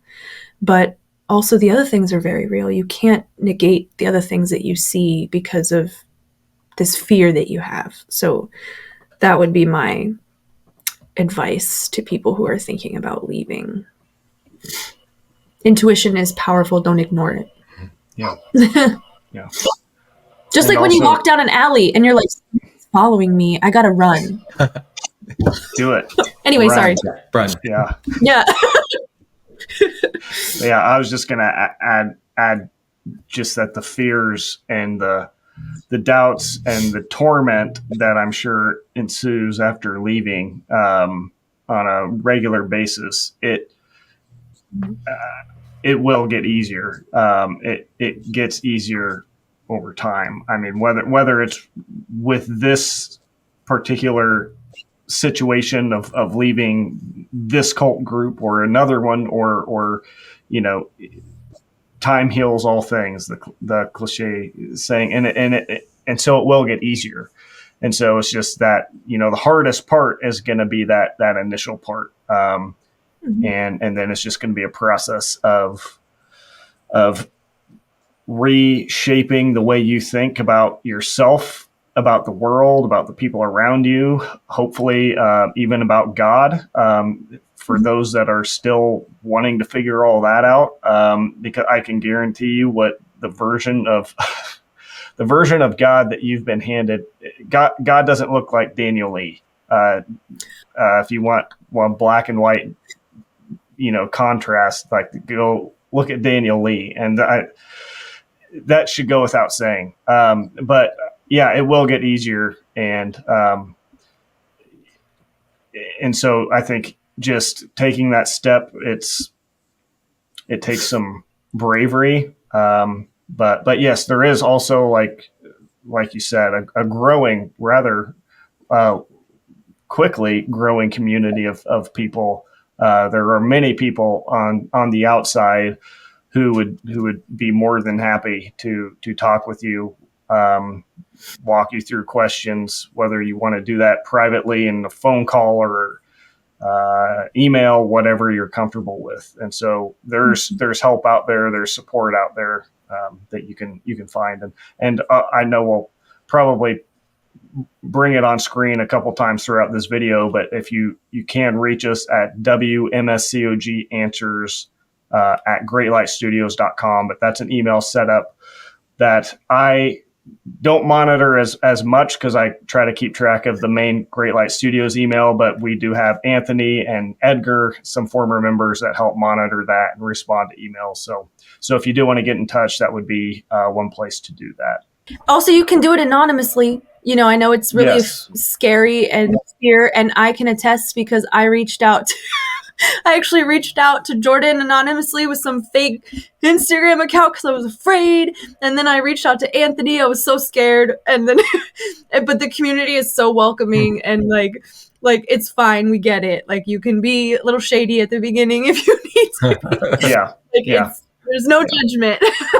Yeah.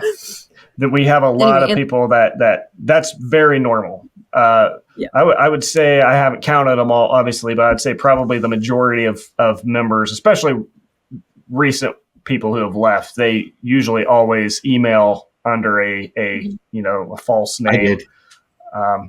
Anthony did. I still have you in my phone as Anthony, and then in brackets Oliver. So no, that was my made up name that I was scared to use my real name when I contacted him. So we are not alone, Cory. I think I just put the letter K or something. What? I think I just used the letter K. I don't even know. Oh. I made up a whole name. No, but Cory, I appreciate you telling your story because I know that like when I was on my way out, hearing a story like yours, hearing the testimony of what you went through, and it would definitely have helped me a lot. And I am happy that this is going to be a resource for other people who can actually understand a little bit more about the character and the nature of the church at its core through the way that they treated you. And, that's not something from God. This is not God's organization. This is something dark and abusive and really needs the real light shown onto it so people can see all the dirty things that they're hiding behind their fake smiles on their website and their weird promo videos.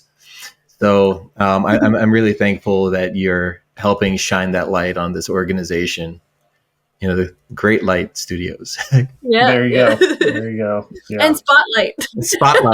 Yes, the Spotlight. Hey, there you go. I like it. It'd be interesting. You could almost do a series of videos walking through the different scenarios in your stories. And as I'm hesitant to jump to the Bible. I tried to just let you share your story, and I think that was way more effective than if I had jumped in.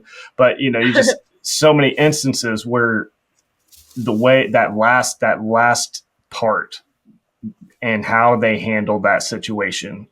And you think about the woman caught in adultery, one of the most well-known stories that people think about when they think about the character of Jesus and how he responded to people. And this woman caught in the very act of adultery, not a single word of rebuke came from his mouth, not a single, how could you, or no punishment. So just the contrast, I think what stands out to me. I think the doctrine is something we spent a lot of time on this channel and making these videos, and will continue to do so. But to me, my biggest issue with the World Mission Society Church of God is not that they believe wrong things or they teach people things that are not, incorrect doctrines. Of course, I don't want that. But the problem is when incorrect doctrine leads to people getting hurt.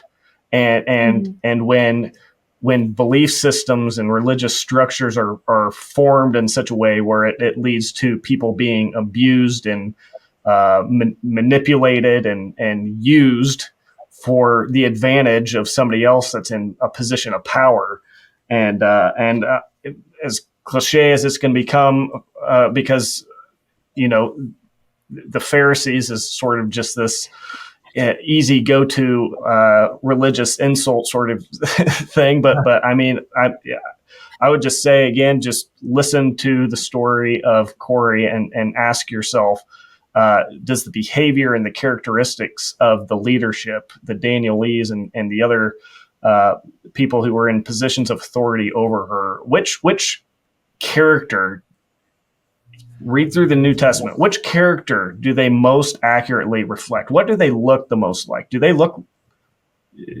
like Jesus in those scenarios? Does that look at all like Jesus, or does that maybe look a little bit like the Pharisees? I mean, you guys listening, you be the judge. I think it goes without saying. It doesn't take much contemplating to figure that out.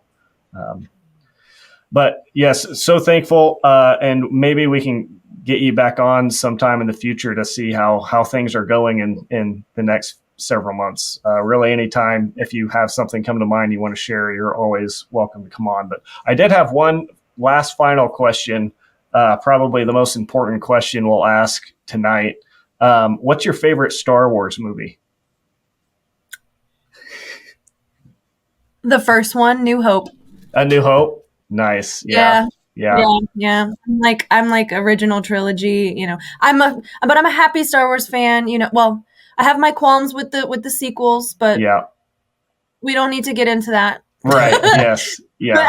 I'm an original trilogy, and I also like Mandalorian. I watched Ahsoka, so yeah.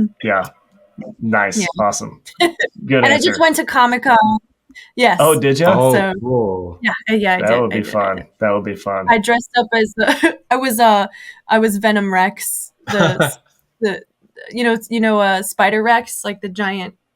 Giant T-Rex that looks like Spider-Man. I was Venom. Oh, nice.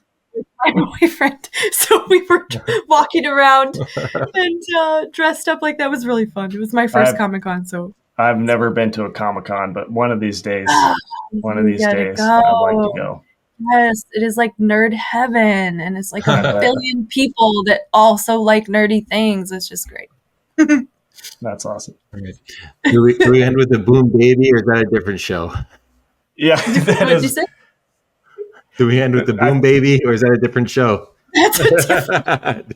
We end with "May the Force be with you." There you go. Yeah, we don't want to steal their tagline. Yeah.